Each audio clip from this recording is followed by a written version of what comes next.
আমাৰ বিৰোধী দলৰ দলপতি ডাঙৰীয়াই উচ্চতম ন্যায়ালয়ৰ জাজমেন্ট কোট কৰিছে যদি উচ্চতম ন্যায়ালয়ৰ জাজমেন্ট বিলাক পঢ়ো তেলে অসমত মিছন বসুন্ধৰা নহব উচ্চতম ন্যায়ালয়ে কৈছে যে ভিজিআৰ পিজিআৰ পৰা মানুহবিলাকক এভিকশন কৰি দিব লাগে এটা যদি আমি উচ্চতম ন্যায়ালয়ৰ জাজমেন্ট পঢ়ি থাকো আৰু গাঁৱৰ মানুহখিনিক যদি আমি গৈ কওঁ যে উচ্চতম ন্যায়ালয়ৰ মতে বিৰোধী দলপতিয়ে যাব দিছে তেলে এটোটো এভিকশন হৈ যাব কাৰণ পাঞ্জাব কেছত নেগোশিয়েটেড সেটেলমেন্টৰ কথা আছে আৰু বহুতখিনি কথা মই আপোনাক জাজমেন্টটো কালি গধূলি পঠাই দিম সুপ্ৰিম কোৰ্টে কৈছে যে সেই মাটিখিনি গৰুৰ হয় তাত জেনেৰেলাইজ যে ভিজিআৰ পিজিআৰৰ মাটি ইভেন ট্ৰাইবেল থাকিলেও এভিকশন কৰিব লাগিব খিলঞ্জিয়াটোতো পিছত আহিব এইটো হল সুপ্ৰিম কোৰ্টৰ জাজমেন্ট তাতে সুপ্ৰিম কোৰ্টে দুটা অধিকাৰ দিছে যে কাখৰ মাটি যদি ইকুৱেল মাটি ভিজিআৰ পিজিআৰ কৰে তেতিয়ালে এই মানুহখিনিক আপোনালোকে পট্টা দিব পাৰিব আজি মিছন বসুন্ধৰা হেতু কোৱাৰ কোনো কথাই নাই নাজিৰা সমষ্টিত যদি আমাক বেলেগ মানুহক ভিজিআৰ পিজিআৰৰ মাটি দি দিয়ে মই ৰাতি এছডিও কৈ দিম 7 দিনৰ ভিতৰত মানুহক পট্টা দি দিম কিন্তু তেনেকুৱা মাটি নাই কাৰণে সমস্যা হৈছে সেই কাৰণে আমি বসুন্ধৰা 1 কৰিলো এটা কেটেগৰীক বিদায় দিলো বসুন্ধৰা 2 হল এটা কেটেগৰী কৰিলো থাৰ্ড কেটেগৰী সুপ্ৰিম কোৰ্টৰ জাজমেন্টটো মানিও ভিজিআৰ পিজিআৰ মানুহক আমি কেনেকে দিব পাৰো তাৰ কাৰণে গৱেষণা চলি আছে 75 বছৰে নকৰা কামটো 1.5 বছৰ হ'ব নোৱাৰিব না এটোটো এটাটো প্ৰক্ৰিয়া লাগিব কিন্তু গভৰ্ণমেণ্টখনৰ ইচ্ছাটো হল যে সকলো লেণ্ডলেছ খিলঞ্জিয়াই হওক বা আমাৰ ভাৰতীয় মানুহখিনিয়ে মাটিৰ অধিকাৰ পাব লাগে এক্সেপ্ট সাম স্পেসিফাইড ল্যান্ড ফৰেষ্ট হওক যিখিনি ইকোলজিক্যালি ডিস্টাৰ্ব হ'ব পাৰে সেইখিনি মাটিক বাদ দি পাব লাগে এতিয়া ভিজিআৰ পিজিআৰৰ তিনিটা কেটেগৰী এবাৰ আমি খুলি দিছো হেতু হল গভৰ্ণমেণ্টে যদি বহুৱাইছিলে যদি এমএনপি স্কিমত মাটি পাইছিলে তেওঁলোক এইবাৰ পাব পৰৱৰ্তী সময়ত ভিজিআৰ পিজিআৰ ওপৰত আমি এখন বিধানসভাত আইন আনিম যাৰ জৰিয়তে অবশিষ্ট মানুহখিনিকো আমি তেওঁলোকৰ কামখিনি কৰি দিব পাৰিম গতিকে এইটো আমাৰ প্ৰতিবদ্ধতা আৰু ল্যান্ডলেছ মানুহখিনিক আমি যি ধৰণে পাৰো গভৰ্ণমেণ্টৰ মাটিত কিবা কাৰণত বহিছিল তেওঁলোকক আমি ৰেগুলাৰাইজ কৰাৰ বাবে চেষ্টা কৰি আছো আজি যদি মিছন বসুন্ধৰা এটা যদি আমি আগতে আৰম্ভ কৰিলোহেতেন হয়তো আজি অসমত বহুত মানুহে এটো উচ্ছেদিত বা ল্যান্ড বা যিটো আমি কওঁ যে তেওঁলোকে মাটিখিনি দখল কৰিছে এনেকুৱা ধৰণৰ শব্দ নাহিলেহেতেন সেইকাৰণে মই বিধায়কসকলক আহ্বান জনাম যে মিছন বসুন্ধৰাৰ কাৰণে আপোনালোকে লাগি পৰক যাতে আমি সকলো অন্তত এপ্লিকেশনখনটো কৰি দিয়ক আজি ভিজিআৰ পিজিআৰৰ মানুহেটো আবেদন কৰাত কোনো বাধা নাই আবেদনখন কৰি দিয়ক ৰেকৰ্ডটোতো আহি যাব যে ইমান মানুহ ভিজিআৰ পিজিআৰত আছে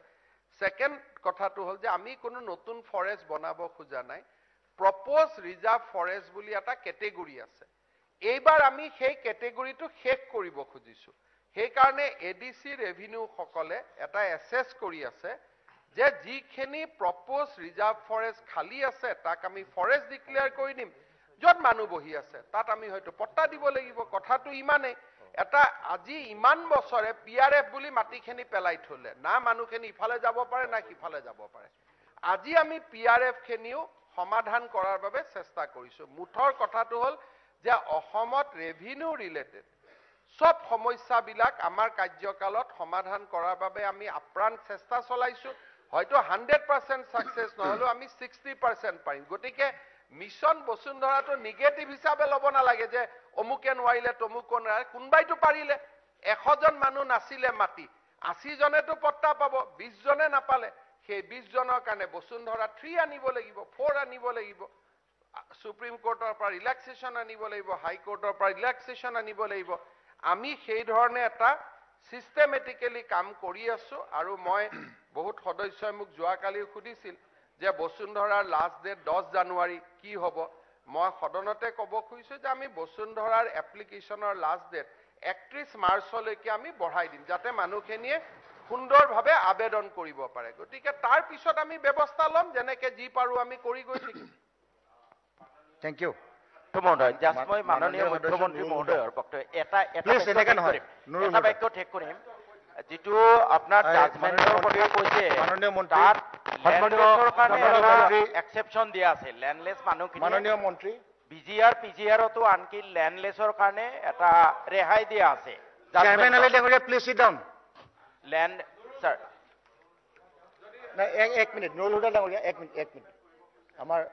হিল খননৰ কিবা এইটো বিহুবৰৰ ওপৰত আপুনি ব্ৰিফ সময় হয় বিহুবৰৰ ওপৰত মাননীয় নাই নাই এক মিনিট আপুনি মাননীয় উপাধ্যক্ষ মহোদয়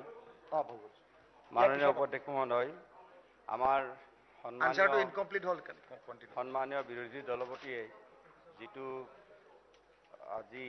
0 আৱাৰত বিষয় আনিছে যে নাজিৰাৰ বিহুবৰ লক্ষীজনত অবৈধ শিল খনন এই সম্পৰ্কত উপাধ্যক্ষ ডাঙৰীয়া এই সম্পৰ্কত আমি নটিছখন আজি ৰাতিপুৱা 9 বজাতহে পাইছোঁ। আজি ৰাতিপুৱা 9 বজাত আমি নটিছখন পাইছোঁ। অফিচ সাউণ্ডটো ঠিক কৰক। গতিকে অফিচৰ আমি 9টা বজাত আমি পাইছোঁ আৰু ইতিমধ্যে মই প্ৰিন্সিপাল CCF আৰু এডিশ্যনেল চিফ ছেক্ৰেটাৰী আৰু প্ৰিন্সিপাল CCFক ইতিমধ্যে নিৰ্দেশ দিয়া হৈছে যে তেওঁলোকে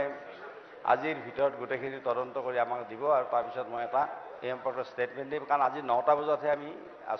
পাইছোঁ। এইটো ভুলকৈ আপোনালোকে বেলেগ ডিপাৰ্টমেণ্টত দিছিল কিন্তু আমাৰ তাতে 9টা বজাত আহিছে ৰাতিপুৱা। গতিকে মই এটা ষ্টেটমেণ্ট এই সম্পৰ্কত দি দিম। থেংক ইউ মাননীয় সদস্য নুৰুল হুদা।